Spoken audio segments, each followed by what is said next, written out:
नमस्कार दोस्तों, आप सबका स्वागत है यूपी रेगुलर क्लासेस की ऑनलाइन प्लेटफॉर्म में। आज हम लोग आप इस वीडियो के माध्यम से बात करेंगे विश्व के प्रमुख मरुस्थलों के बारे में। हम लोग बात करेंगे कि मरुस्थलों का निर्माण कैसे होता है, मरुस्थल कहाँ कहाँ हैं और उनकी क्या क्या विशेषता है। बात शुरू करते हैं। जैसा कि आप देख रहे हो कि आज हम लोग बात करने वाले हैं विश्व के प्रमुख मरुस्थल। शुरू करते हैं। पहला ये है उत्तरी अमेरिका महाद्वीप है। पहले हम लोग बात करेंगे कि कौन सा मरुस्थल किस महाद्वीप में है, किस देश में है, और फिर चूंकि क्वेश्चन समानता ऐसा ही बनता है कि कौन सा मरुस्थल किस देश का है, सम्मिलित करने पे ये सीधा नाम दे देगा। फिर जब आगे बात करेंगे तब उन करीब 12-13 मरुस्थल होंगे जिनके विशेषताएं कुछ अलग की होंगी, उनकी बात करेंगे। तो पहला आप देख रहे हो स्क्रीन पे, जैसा कि ये दिख रहा है आपको, उत्तरी अमेरिका महाद्वीप है। ये कौन सा महाद्वीप है? तो यहाँ लिखे दे रहे उत्तरी अमेरिका महाद्वीप है। उत्तरी अमेरिका। आपके पास यदि मैप हो ब्लैंकेट वाले, वो छोटे छोटे वाले, तो आप उन मैपों को ले लोगे। जैसा कि अगर हम आपको दिखाएं ऐसा मैप, ये तो भारत का है। अगर आप देख रहे हो तो ऐसा मैप यदि आपके पास हो ब्लैंक वाले, तो आप ये मैप ले सकते हो और विश्व का ले हुए उसमें ऐसे ही दिखे हुए तो आपको दिखेगा उत्तरी अमेरिका। अब उत्तरी अमेरिका में बात कर रहे हैं हम। पहला ये कनाडा क्षेत्र पड़ता है, ये अलास्का है, ये अलास्का है, ये कनाडा है, ये पूरा का कनाडा है। तो यहाँ कोने में लिखेंगे चूंकि एक मरुस्थल का नाम लिखेंगे। ये यूएसए है और ये नीचे मैक्सिको, ये कैलिफोर्निया। ठीक। अब कनाडा में एक मरुस्थल पड़ता है, नाम है थॉम्सन मरुस्थल। थॉम्सन पठार नाम है, थॉम्सन पठार, लेकिन ये कैसा है? मरुस्थली है। तो थॉम्सन पठार मरुस्थल कहाँ का है? कनाडा का। पहला क्वेश्चन बनता है, पहला क्वेश्चन बनता है थॉम्सन पठार कहाँ का है? कनाडा का है। ठीक, उत्तरी अमेरिका महाद्वीप का है।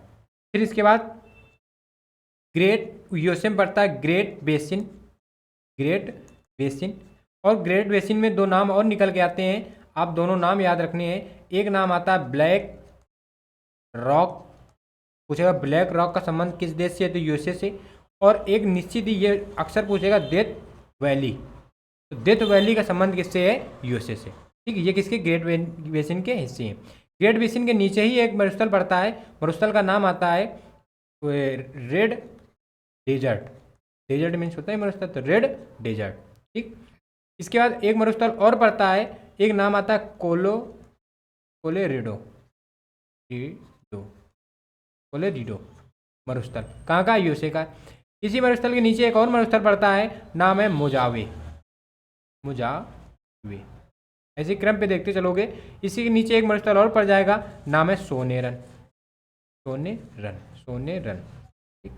तो देखो, थॉम्सन पठार की बात कर दे, ग्रेट बेसिन या डेथ वैली या ब्लैक रॉक यूएसए के, रेड डेजर्ट यूएसए का, कोलोरेडो यूएसए का, मोजावे यूएसए का, सोनेरन यूएसए का।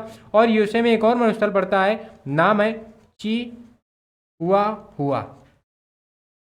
ये कहाँ का मरुस्थल है? यूएसए का है। तो आपको पहले यही याद रखना है कि कौन सा मरुस्थल किस महाद्वीप का है और किस देश का है, याद रखना है। हालांकि मरुस्थल देश की तो बहुत कम, चूंकि मरुस्थल का विस्तार लगभग बहुत ज़्यादा होता है, तो कई देशों में विस्तृत होता है। लेकिन यहाँ अगर हम बात कर रहे हैं तो ये आप देख सकते हो कि Great Valley, Death Valley, Black Rock, Great Basin, Red Desert, Colorado, Mojave, Sonoran, Chihuahua, ये किसके हैं? यूएसए के हैं। और थॉम्सन पठार किसका है? कनाडा का। ये उत्तरी अमेरिका के प्रमुख मरुस्थल हो गए।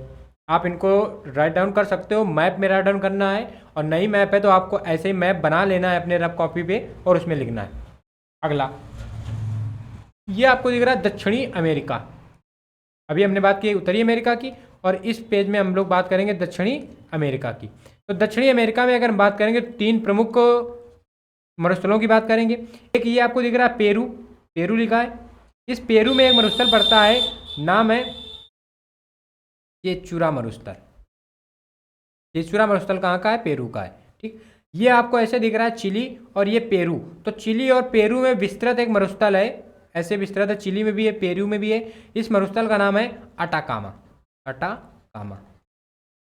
जब मरुस्थलों की व्याख्या की बात करेंगे तो आपको याद रखना होगा कि विश्व का सबसे शुष्क स्थान अकीरा किस मरुस्थल में पड़ता है? तो अटाकामा पड़ता है। कहाँ? चिली में। ठीक, तो और चिली में ही इस मरुस्थल में एक खान पाई जाती है, नाइट्रेट की अधिकता पाई जाती है, नाइट्रेट की। और एक चिली में खान पाई जाती है, नाम है चुकी माता, तांबे के लिए विश्व प्रसिद्ध है। तो जब विस्तार की बात करेंगे तो वहाँ इनकी बात करेंगे।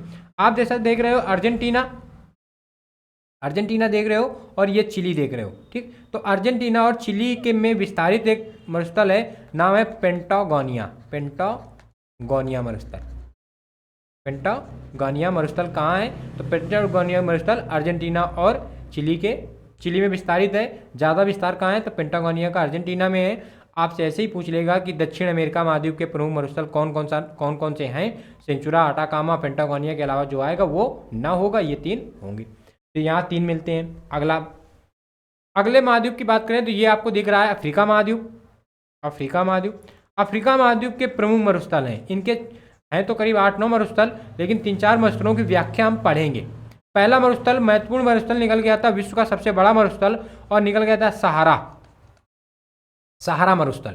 तो सहारा मरुस्थल 11 से 13 देशों में है। अर्थात क्वेश्चन ये बनाएगा कि अफ्रीका महाद्वीप का सबसे उत्तरी मरुस्थल कौन सा है? तो सबसे उत्तरी मरुस्थल कौन सा आ जाता है? सहारा, ठीक।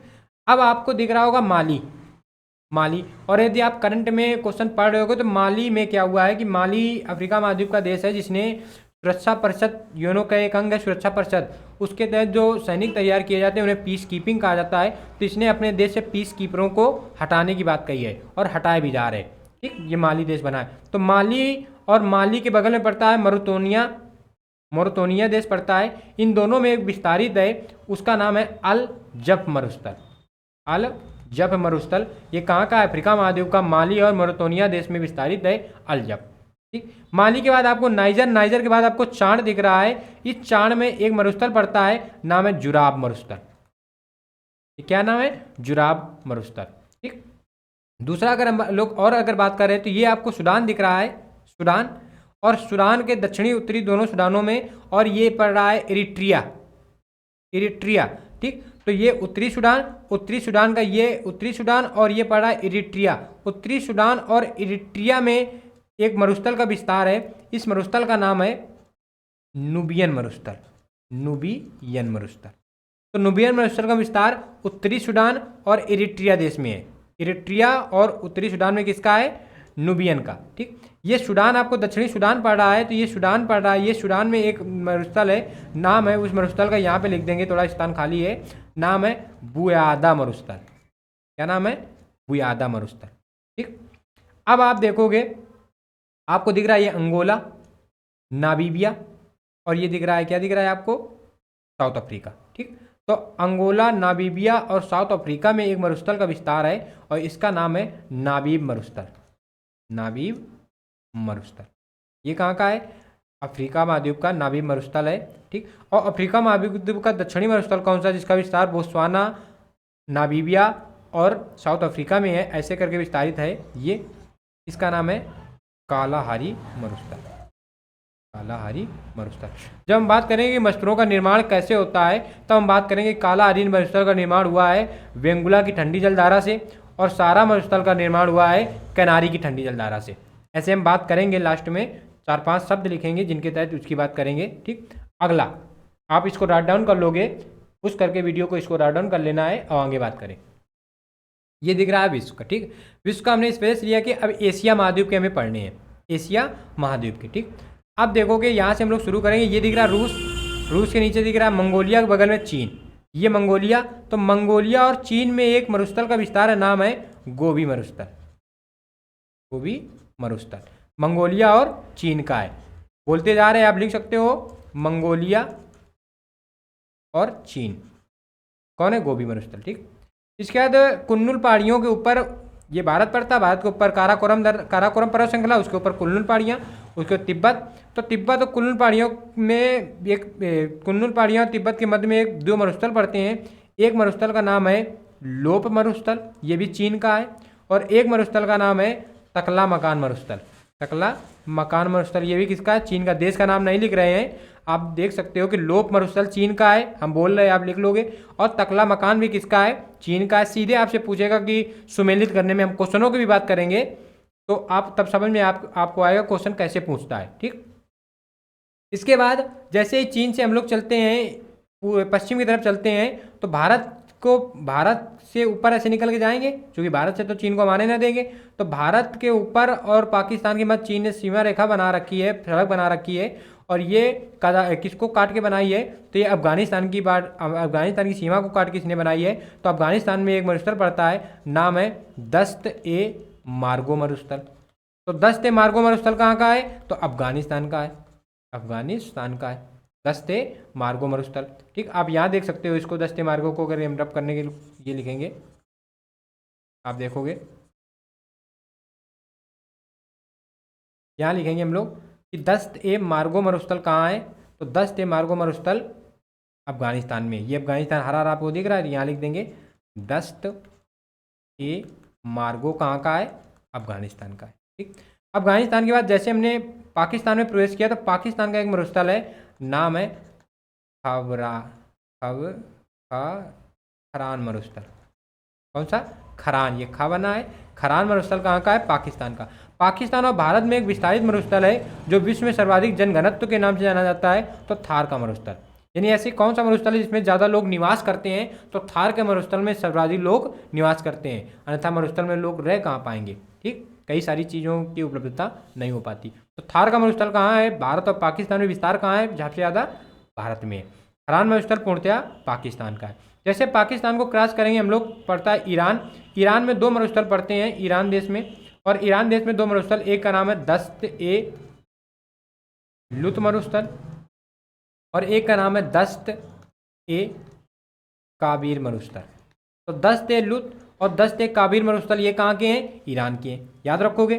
दस्त ए लुत और दस्त ए काबीर मरुस्थल कहाँ के, ईरान के। खारान मरुस्थल कहाँ का है, पाकिस्तान का है, खारान मरुस्थल पाक का है। थार का मरुस्थल भारत और पाक का है, भारत लिख देंगे क्योंकि गुजरात, राजस्थान, पंजाब वाले क्षेत्र में पड़ता है। ठीक, दस्त ए मार्गो कहाँ का है, तो ये अफगानिस्तान का है, इसको याद रखना है। लोप और तकला मकान पूर्णतया चीन के हैं। गोभी मरुस्थल मंगोल और चीन में है। इतनी बात हो गई।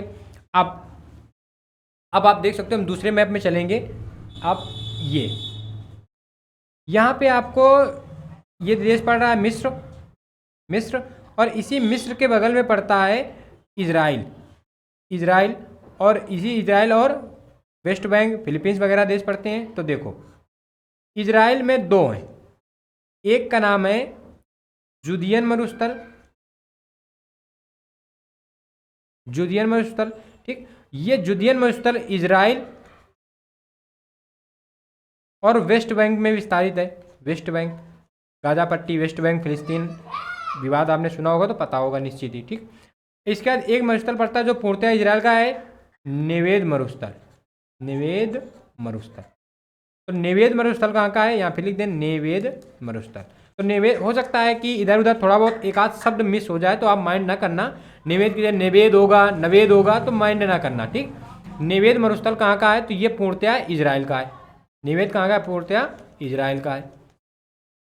निवेद कहाँ का है, पूर्णतया इजराइल का। बार बार शब्द रिपीट कर रहे हैं, राइटिंग हो सकता है आपको थोड़ी बहुत समझ में कम आ रही हो, कोशिश करेंगे हम अच्छा लिखने की अब। ठीक, अब इसके बाद हम मिडिल ईस्ट में चलते हैं। तो अराल सागर पड़ता है, अराल सागर, और इसी अराल सागर में 3 देश पड़ते हैं, आसपास पड़ते हैं 3 देश। एक का नाम है उज्बेकिस्तान, ठीक, एक का नाम है कजाकिस्तान, कुछ भी कह दोगे। एक का नाम है तुर्कमेनिस्तान।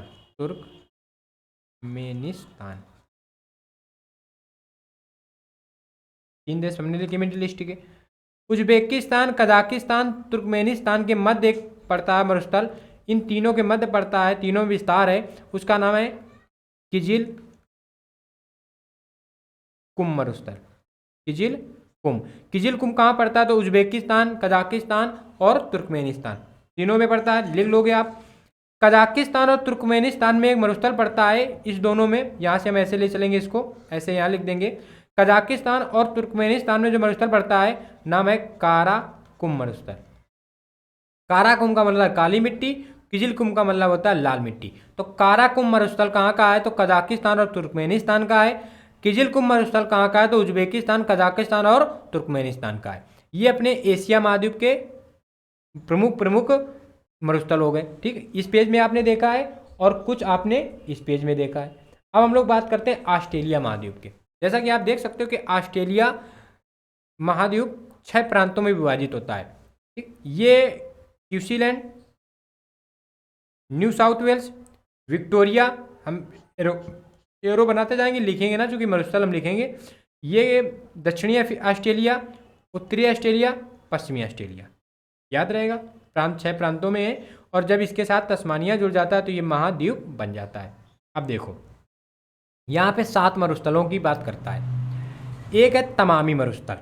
तो तमामी मरुस्थल कहाँ पड़ता है? तो तनामी, ये तमामी कह दो कि तनामी मरुस्थल पड़ता है उत्तरी ऑस्ट्रेलिया प्रांत में। हम कलर चेंज कर लें इसका, आप देख सकते हो। तनामी मरुस्थल कहाँ पड़ता है? तो तनामी मरुस्थल पड़ेगा आपका उत्तरी ऑस्ट्रेलिया प्रांत में। ठीक, इसके बाद एक मरुस्थल है, नाम है ग्रेट सैंडी।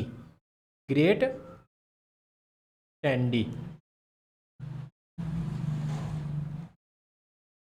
और यहीं पड़ता है लिटिल सैंडी। ग्रेट सैंडी की बात करते हैं या लिटिल सैंडी की बात करते हैं, दोनों मरुस्थल पश्चिमी ऑस्ट्रेलिया में। कहाँ पड़ते हैं? ये पश्चिमी ऑस्ट्रेलिया क्षेत्र है, पश्चिमी ऑस्ट्रेलिया में। ठीक, एक ये इसी पश्चिमी ऑस्ट्रेलिया में एक और पड़ता है, नाम है गिब्सन।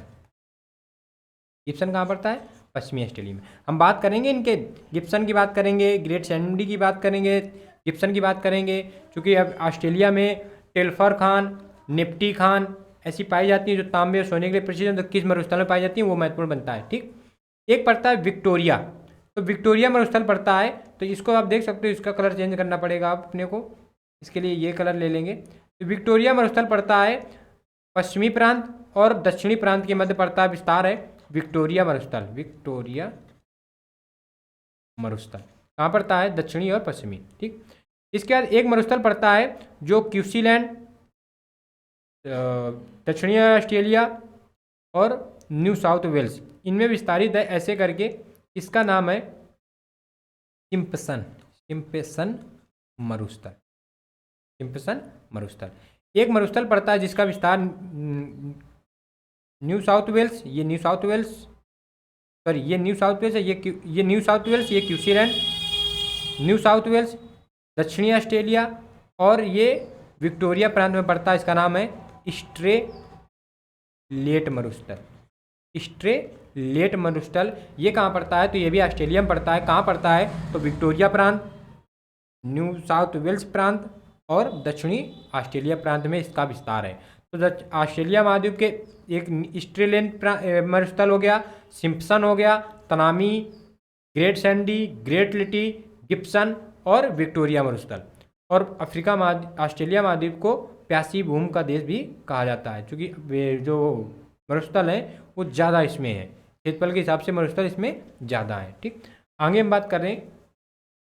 आई होप आपको ये सारी बातें समझ में आई होंगी। अगर हम लोग बात करें, थोड़ा सा आपको एक्सप्लेन करेंगे कि मरुस्थलों का निर्माण कैसे होता है, तो 2-3 पॉइंट आपको निश्चित याद होने चाहिए। पहला पॉइंट, पहला क्या रखना है कि मरुस्थलों का जो निर्माण है वो 20 डिग्री उत्तरी अक्षांश या दक्षिणी अक्षांश से लेकर 30 डिग्री उत्तरी या दक्षिणी अक्षांशों में है।